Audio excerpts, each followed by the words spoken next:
जानते हैं हम अपने ऑनलाइन स्टडी से हम स्टडी कंटिन्यू कर रहे हैं, तो हमने अपनी सेट की रिवीजन कंप्लीट कर दी।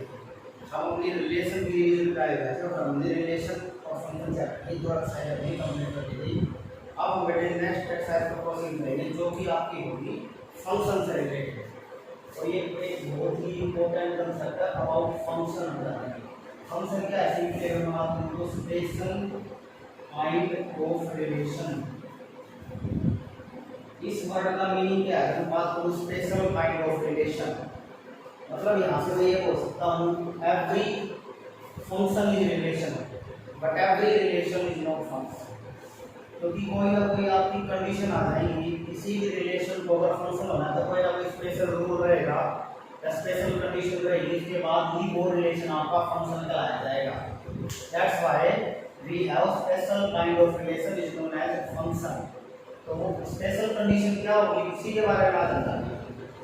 तो फंक्शन आपको बताता हूं, देखो क्या होता है। अगर आपके पास दो x और y नोन एम्प्टी सेट है, x and y two non empty set, then function from x to y, और इसको बेटा हम मैपिंग भी बोलते हैं बिकॉज़ एक केस में कुछ चीजों का पता लग रहा है, मैपिंग मैप बोलते हैं इसको। f x टू y ऐसे लिखते हैं हम। x टू y आपका फंक्शन है, x आपकी डोमेन होगी, y होगी कोडोमेन, और फंक्शन की डेफिनेशन क्या बोलती है? If for all x belongs x, क्या ये बात क्या है? जितने भी आपके x के अंदर एलिमेंट होंगे, जितने भी आपके x के अंदर एलिमेंट होंगे वो सभी कनेक्ट होने चाहिए uniquely. For all x belongs x must have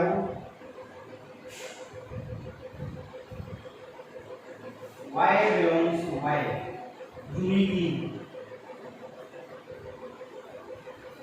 ये बात है बेटा आपकी, मतलब जितने भी इसके अंदर एलिमेंट होंगे वो सभी कनेक्ट होने चाहिए तो यूनिकली। ये नहीं है कि इसमें एक एलिमेंट था 8, उसके ऊपर हमको 4 मिल गया तो 1 4 से कनेक्ट और दोबारा बेटे 1 5 से भी कनेक्ट, ऐसे नहीं चलेगा। 1 है तो 1 4 से ही होगा, बस यूनिकली कनेक्ट होना चाहिए, 1 किसी और से नहीं होना चाहिए, यूनिक होना चाहिए उसका आंसर ऐसा। तो ये बात है जो आपका उसी से कनेक्ट होना चाहिए। एक इनपुट के आपकी दो आउटपुट नहीं हो सकती, एक इनपुट की दो आउटपुट नहीं चलेगी। One input cannot have two output, but बेटे ऐसा हो सकता है 2 or more input can have one output।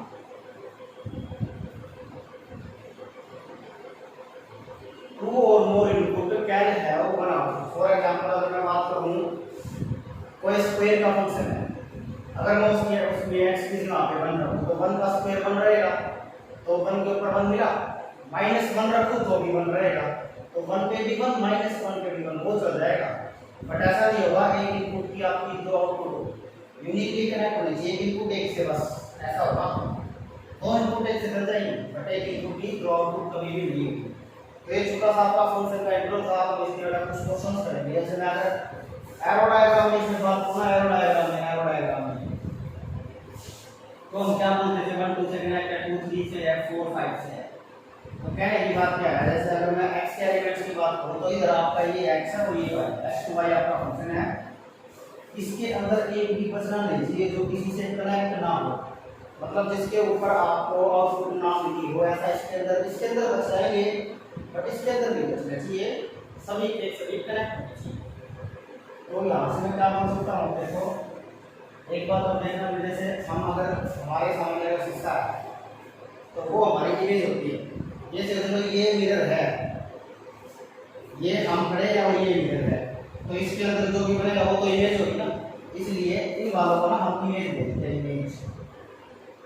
और इमेज से पहले मैं खड़ा हूं तो मेरे को प्री इमेज बोल दिया, बस सिंपल ये प्री इमेज होगा, प्री इमेज। जैसे मैं बोल सकता हूँ 1 की इमेज क्या है? 2 है, 1 की इमेज क्या है? 2 है, तो हम यहाँ से ये बोल सकते हैं हर एक पर इमेज यूनिकली कनेक्ट होनी चाहिए, यूनिकली कनेक्ट होनी चाहिए, और हर एक कनेक्ट होनी चाहिए। नहीं है कि आपको एक पर इमेज की 2 इमेज मिली, एक पर इमेज की एक ही इमेज होनी चाहिए। ऐसा हो सकता है 2 पर इमेज की एक इमेज, टू परी इमेज की एक इमेज वो चल जाएगा, बट एक इमेज की दो परी इमेज कभी नहीं। तो बस याद रखना ये इमेजेस है और ये प्री इमेज है। जैसे मैं बात करूँ 3 की प्री इमेज क्या है, 3 की प्री इमेज 2 है, 2 की प्री इमेज क्या है, 2 की प्री इमेज 1 है, 4 की प्री इमेज क्या, 4 की तो 4 तो खुद प्री इमेज है, तो 4 की तो इमेज है 5। तो ये आपका क्वेश्चन था। आज हम अपनी फंक्शन का ही एक्सरसाइज कंप्लीट करेंगे। अभी हम आगे बढ़ते हैं, फंक्शन के क्वेश्चन लेते हैं।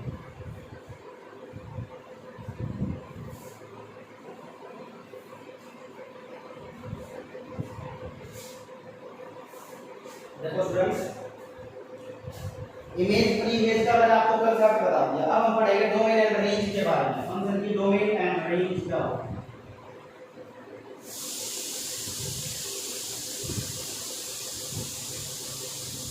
देखो रिलेशन में हमने पढ़ा था डोमेन रेंज का मीनिंग तो वही है। देखो डोमेन का मतलब क्या होता है, मैं आपको पहले फंक्शन का बेटे इंट्रो का ये बता रहा हूं, दोबारा देखो। डोमेन का मतलब आपका होता है all input values on which function is defined।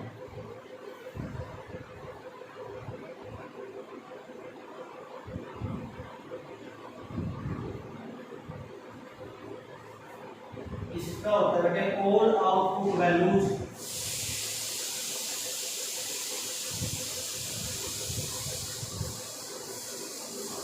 assigned to input value। मतलब क्या है, डोमेन हमारा क्या है, फंक्शन के अंदर जो भी फंक्शन होगा उसके अंदर हम वैल्यूज को रखेंगे, तो वो जो हम वैल्यू रखेंगे ना, और हम कौन कौन सी रख सकते हैं ताकि फंक्शन आपका अनडिफाइंड ना हो, डिफाइंड रहे, उन्हीं को बोलते हैं इनपुट वैल्यूज या डोमेन। मतलब मेरे को ये निकालनी पड़ेगी कि मैं इस फंक्शन में क्या क्या दे सकता हूं, और आपकी जो डोमेन आएगी ना वो हो गया आपकी रियल नंबर देख डोमेन। डोमेन की जो है, अगर हम रियल फंक्शन की बात कर रहे हैं तो जो डोमेन होगी वो रियल नंबर का सबसेट होगा ना।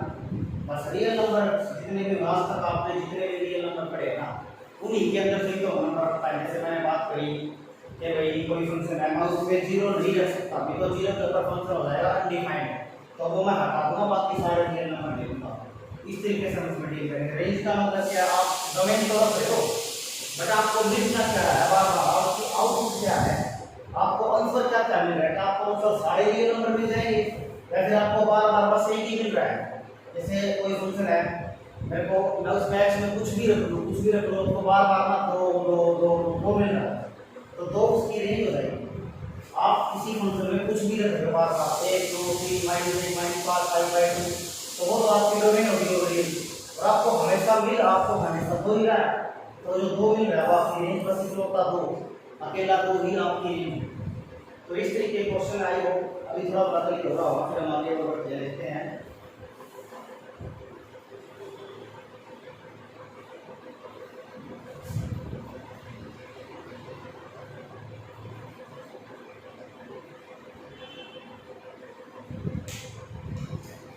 इसमें हो गया जैसे फंक्शन आपका x2y था, डिपेंडेंट एंड इंडिपेंडेंट वेरिएबल क्या होगा, डिपेंडेंट एंड इंडिपेंडेंट वेरिएबल। इसमें देखते हैं डिपेंडेंट का बेटा ऐसा नेम सदस्य जो किसी के ऊपर आश्रित हो, आधारित हो, डिपेंडेंट है। तो अभी आप खुद इसमें सोचो कि क्या इंडिपेंडेंट रहेगा और क्या डिपेंडेंट रहेगा। देखो फॉर एग्जांपल आप जनरली अगर मैं बात करूँ ना, वैल्यूज ऑफ x को मैं डोमेन बोलता हूँ, बट ये कोई बेटा जरूरी बात है, तो हम एक फंक्शन की बात करके लेके चल रहे हैं वैल्यूज ऑफ x, और वैल्यूज ऑफ y को हम बोलते हैं कोडोमेन। बेटा ये जरूरी नहीं है, आपका रकम तो बदल सकती है। जनरली जो बड़े मोस्टली क्वेश्चन होते हैं तो मैं x रखता हूँ, y मिलता है, मैं समझ गए। तो रेंज आपकी होगी values of y, all possible values of y। तो अभी आप खुद बताओ बेटा x को कुछ भी वैल्यू ले सकता है, x can take any value अगर मैं बात करूं तो, बट जो y है वो x के ऊपर डिपेंड नहीं कर रहा है। जो आपका y आएगा वो अकॉर्डिंग टू x नहीं आएगा। आप जैसे x नहीं कर पाए, x में तो आप कुछ रख रहे हो मर्जी आपकी, बट y तभी आ सकता है जब आप उसमें x रखोगे, x के अकॉर्डिंग y आएगा। तो जो y होता है ना रेंज वाला y, उसको हम बोलते हैं डिपेंडेंट वेरिएबल। सिर्फ y बिलोंग्स y हियर, ये y जो है ये है डिपेंडेंट वेरिएबल, ये x की वैल्यू के ऊपर डिपेंड कर रहा है, डिपेंडेंट वेरिएबल। और जो x बिलोंग्स x हम बात कर रहे हैं, x में तो आप कुछ भी रख दो यार, अगर ये की बात करें कुछ भी रख दो इसमें तो वो किसी के ऊपर डिपेंड नहीं करेगी, तो इंडिपेंडेंट वेरिएबल होगा, इंडिपेंडेंट वेरिएबल। ये चीजें आपको पता होनी चाहिए। अब हम कुछ एक रिजल्ट हम देखते हैं फंक्शन होने के लिए, वो तो मैंने आपको बताया था, बट फंक्शन होगा कब हम आपको कुछ रिजल्ट देख रहा हूँ, देखते बताया है। जैसे मैंने लिया अपना x को लिया मैंने 1 2 3 4, तो y मैंने लिया 0 1 2 3 5 7 9, ये मैंने लिया बेटे भाई। तो आपको जो बेटा s गिवन है, s दे रखा है इन्होंने, बनाया देखा बेटे 1 1 2 0 3 7 and 4 9, तो ये बन गया है। देखो बेटे अभी मेरे को ये बताना है क्या ये फंक्शन है नहीं, और मैंने आपको बताया था फंक्शन होने के लिए किन किन कंडीशन का उसको यूज करना है। तो बेटा मैं आपको यहाँ पे पहले कंडीशन बताने जा रहा हूँ, ध्यान से बेटे x टू y फंक्शन की बात हो, x टू y फंक्शन है, x टू y, तो x के अंदर जितने भी एलिमेंट है ध्यान से देखो वो सभी यूनिकली कनेक्ट है, और कोई बचा नहीं है, देखो 1 भी कनेक्ट है, 2 भी कनेक्ट है, 3 भी कनेक्ट है, 4 भी कनेक्ट है। मैंने बोला था जैसे अगर मैं ऐसे बनाऊं था तो x y 1 2 3 4, यहाँ पे लिखो 1 2 3 5 7 9, तो 1 कनेक्ट है 1 से, 2 है आपका 0 से, 3 आपका 7 से, और जो आपका 4 है वो आपका 9 से। इस तरीके से ये फंक्शन है। देखो इधर आपका एक भी नहीं बचा हुआ है, और ना ही ऐसे हुआ है कि आपको एक इनपुट पे 2 आउटपुट मिल गई हो, तो ये आपका एक फंक्शन है। मैं आपको लिख के दिखाता हूँ, अगर ऐसे लिखा हुआ है ना तो no first element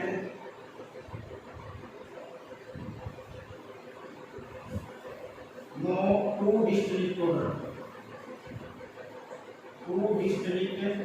ordered pair have same first element।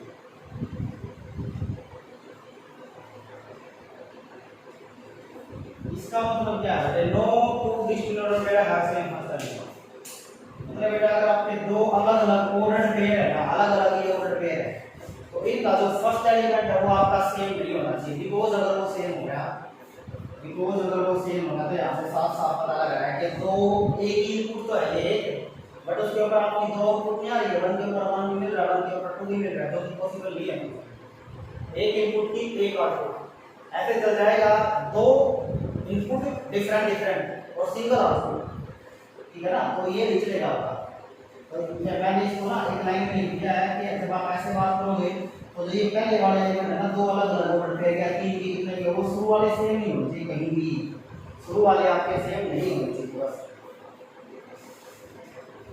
और दूसरी बात अगर मैं समझूं, each element of x has unique image in y, has unique image in y।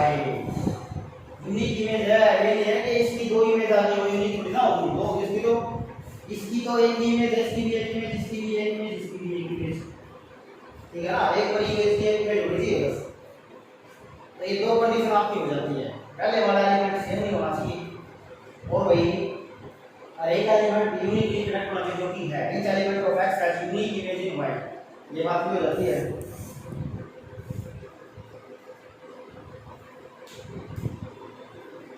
अब मैं आपको एक फंक्शन और लिख के देता हूं, वो बताना वो है या नहीं है। 1 1 2 0 and 4 5। अगर मैं इस फंक्शन की बात करूं, अभी बताओ ये फंक्शन है या नहीं है, ये फंक्शन नहीं है, तो देखो कैसे ये कंडीशन तो इसने फुलफिल कर दी कि पहले एलिमेंट सेम है, बट एक बार ध्यान से देखो x के अंदर आपका ना 3 बचा हुआ है, इसकी कोई भी इमेज नहीं है, 3 हैज नो इमेज। एक्स वाले के अंदर जो आपका फर्स्ट सेट होगा, फर्स्ट सेट जो भी होगा उसके अंदर के सारे एलिमेंट की इमेज होनी चाहिए बात नहीं हो, इसके अंदर कोई भी बचना नहीं चाहिए, सभी एलिमेंट की आपकी इमेज होनी चाहिए, तभी जाके वो आपका फंक्शन होगा, अदरवाइज वो फंक्शन नहीं होगा आपका 1 2 3 4। तो ये बात आपको इसमें याद रखनी है, बस ये मैं आपको बताया था। 1 2 3 4 सभी की आपकी इमेज होनी चाहिए। 1 2 4 की जो है 1 की 1 है, 2 की 0 है, 4 की 5 है, बट 3 की कोई भी इमेज नहीं है, तो ये आपका फंक्शन नहीं होगा। ये दो कंडीशन मैंने आपको बता दी है, पहले एलिमेंट सेम नहीं होना चाहिए, और जो आपके एलिमेंट है वो यूनिकली कनेक्ट होने चाहिए, और इसमें कोई भी बचना नहीं चाहिए। उधर बच जाएंगे कोई दिक्कत नहीं है, भाई वाले में बच जाएंगे, मतलब ऐसे हो सकता है, देखो हर एक पर इमेज की इमेज होनी चाहिए, बट वैसा इमेज की पर इमेज ना हो, वो चल जाएगा। तो ये बात जैसे यहाँ पे देखो आप 3 और 5 और 2 बचे हुए थे कि कोई भी पर इमेज है नहीं, पर फंक्शन है, इधर नहीं बचना चाहिए, भी पहले वाले सभी कनेक्ट होने चाहिए यूनिकली हो। तो ये छोटी बात आपको ध्यान रखनी है। तो यही था बेटा बस फंक्शन में। अब ये मान के अपना पढ़ते हैं, देखते हैं क्या होता है इसमें।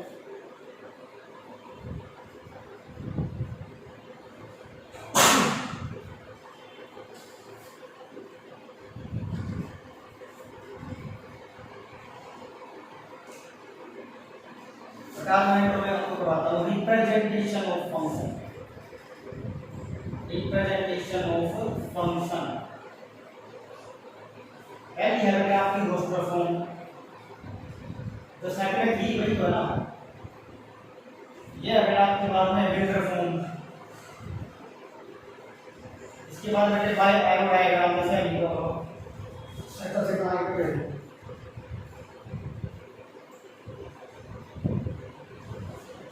इसके बाद बेटा आपकी रिप्रेजेंटेशन बाय सम फॉर्मूला हो जाएगा बेटे, बाय सम फॉर्मूला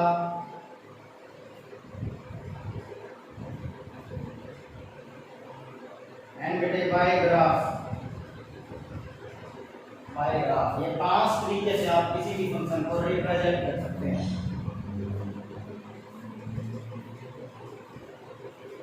इन 5 तरीकों से आप किसी भी फंक्शन को रिप्रेजेंट कर सकते हैं। तो अगर मैं रोस्टर फॉर्म की बात करूं तो इसमें बेटा आपके एलिमेंट की फॉर्म में नंबर लिखे रहेंगे, एलिमेंट की ऑर्डर पेयर की फॉर्म में 1 2 3 4 इस तरीके से होगा फंक्शन, इसको बोलते हैं आप रोस्टर फॉर्म। बेटा बिल्डर फॉर्म में क्या होगा, कोई ना कोई आपको एक रूल होगा, जैसे मैं बात करूं f x y तो होंगे फंक्शन के अंदर, बस x बिलोंग करेगा बेटा जैसे x के अंदर y करेगा y के अंदर, तो ये x और y किसी ना किसी रूप में कनेक्ट होंगे आपस में, कोई ना कोई के बीच में लिंक होगा, जैसे x greater than y, x divides y या y डिवाइड्स x, उसके हिसाब से अपना फंक्शन बनाऊंगा। मतलब x y ओल्ड पेयर तो होंगे इसके अंदर, बट बिल्डर फॉर्म का मतलब क्या है, कोई ना कोई आपको एक रूल मिलेगा, कोई प्रॉपर्टी मिलेगी। ऑर्डर पेयर होंगे x आपका x के अंदर और y आपका y के अंदर होगा, और x और y कनेक्ट होंगे किसी ना किसी रूल से, किसी ना किसी रूल से आपके x और y कनेक्ट होंगे, बस ये चीज है। और y फॉर्मूले का मतलब क्या है, ये देखो जैसे फॉर्मूला आ जाएगा, इक्वेशन क्या आ जाएगी, x 5 5 1, बस यहां से आपका ये हो जाएगा x 5 5 1, यहां से आप x और y में या ओनली y की वैल्यू रखेंगे, आपको x मिलेगा, x से रखोगे आपको y मिलेगा, और उसके बाद ऑर्डर पेयर हो जाएंगे। उसके बाद फिर इसमें आपके ऑर्डर पेयर के रूप में आपके एलिमेंट आ जाएंगे।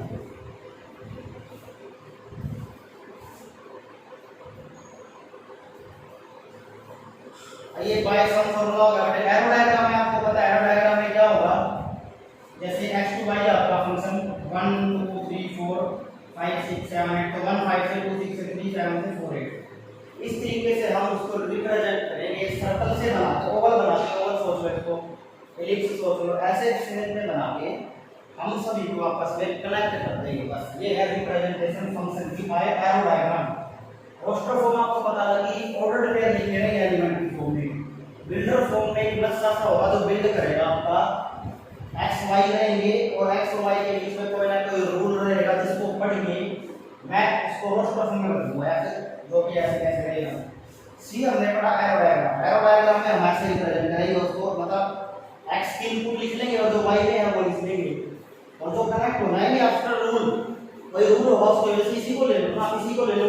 अगर मैं इसी को रिप्रेजेंट करना चाहता हूँ एरो डायग्राम से, तो यहाँ पे तो x के लिख देंगे इक्वल टू शर्ट वाले बेटे 1 और 3 लिख लो, और बाद में जो आपको मिले 2 4 या फिर अलग से कोई सा डिवीजन होगा बेटे यहाँ पे, जैसे 1 2, और जैसे आपको y का मिलेगा 3 4 5, तो आप ये वाले 5 भी लिखोगे आप इसमें। बट कनेक्ट बस कौन कौन हुआ है, कनेक्ट एक तो 1 हुआ है और एक हुआ है कनेक्ट आपका 3 4 से 5 बचे। इधर तो सारे कनेक्ट है ना, इधर तो सारे कनेक्ट है, इधर बचे तो ये है एरो डायग्राम। अब हम देखते हैं बेटा बाय ग्राफ। ग्राफ का मतलब क्या है, ग्राफ से देख लो। जैसे मैं बात करूं बेटा आपका ये फंक्शन है f(x)(x²), ये एक आपका होता है क्वाड्रेटिक पॉलीनोमियल जिसका जो ग्राफ होता है वो होता है पैराबोला टाइप। इस तरीके से बेटा हम इसका ग्राफ बना देंगे और इसको रिप्रेजेंट कर देंगे बस। तो इसका ग्राफ बना देंगे और हम रिप्रेजेंट कर देंगे, अलग अलग तरह के ग्राफ हो गए। आपने जो f(x)(x2) x2 लोगे तो आपका ये बन जाएगा, समझ आती है। इस तरीके से क्वेश्चन आपके बस सिंपल से थे 5 तरह के रिप्रेजेंटेशन है फंक्शन की, roster form, builder form, by arrow diagram and by some formula and by graph. ऐसे हम इसी फंक्शन को मैं रिप्रेजेंट कर सकता हूं 5 तरीकों से। इसी फंक्शन को भी उठा लो, आपको बोल सकता है कि रिप्रेजेंटेड बाय एरो डायग्राम, मतलब हम इससे इसमें बदल देंगे, इसमें बदल देंगे, इसमें बदल देंगे, इसमें बदल देंगे, सभी में आपस में बदल सकते हैं। इसी को भी किसी में भी हम बदल सकते हैं। 5 तरह की आपकी रिप्रेजेंटेटिव फंक्शन की। अब हम बेटे मैंने आपको बताया था types of function, types of function, उसकी भी हम दोबारा से रिवीजन करेंगे। Types of function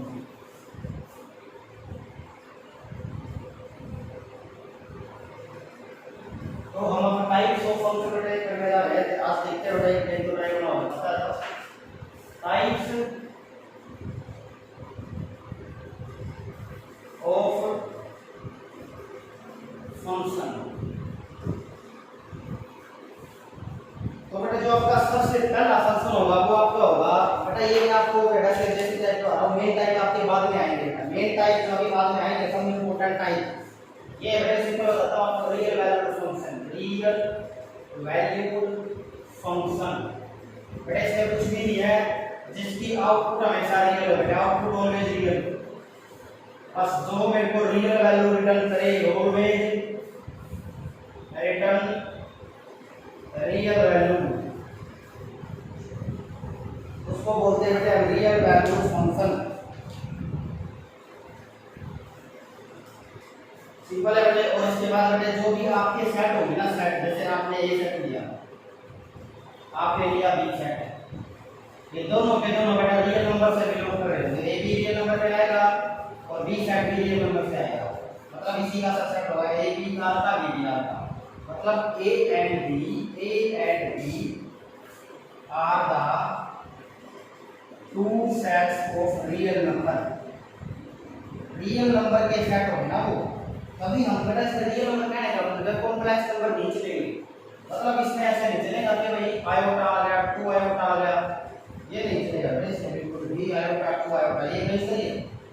real valued function हम उसी को बोलेंगे जो आपको रियल वैल्यू दे, और जो आपने सेट लिए है ना वो भी रियल नंबर पे ही होनी चाहिए बस। This is called real valued function. Real value के ऊपर काम करेगा, रियल नंबर के ऊपर ही वो काम करेगा। जो आप सेट लोगे वो भी रियल होनी चाहिए, आपको मिलना भी रियल चाहिए, ये बात है।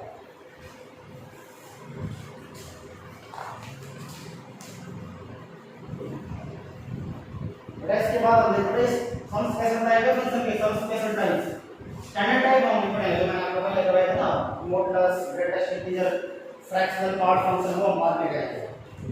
इसके बाद आपका जो फंक्शन है वो आता है पॉलीनोमियल फंक्शन। ये है सम्स कैसे टाइप,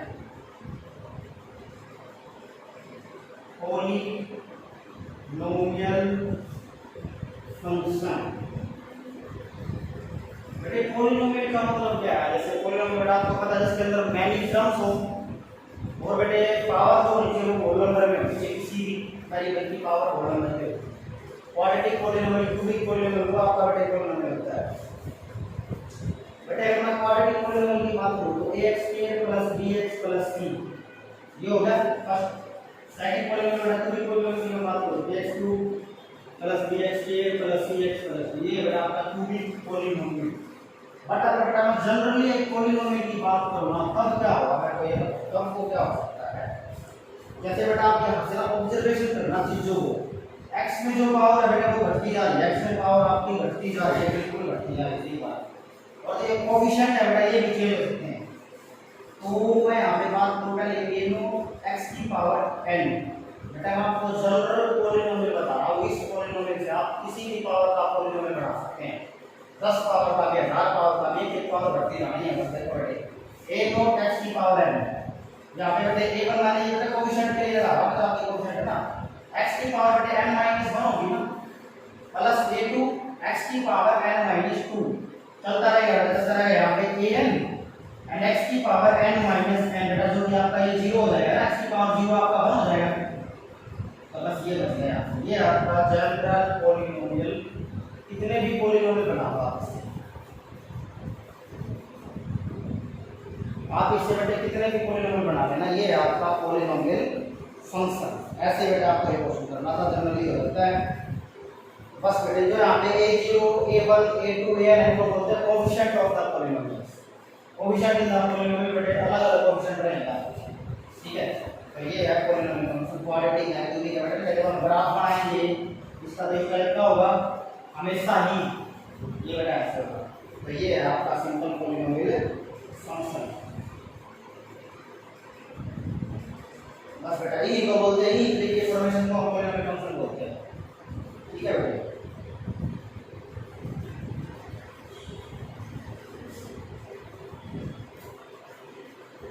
बेटा इसके बाद हम अपने एक दो टाइप और करेंगे, नेक्स्ट वीडियो में देखते हैं। आई होप आपने जो भी आज पढ़ा होगा वो आपको अच्छे से समझ में आया होगा।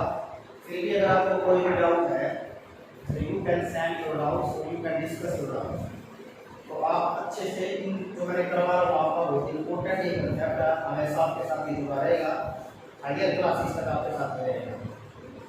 तो मैं आशा करता हूँ आप इसको अच्छे से स्टडी करेंगे और जो भी आपके डाउट्स आएंगे फंक्शन वेरिएशन ग्राफ उसको डिस्कस करेंगे।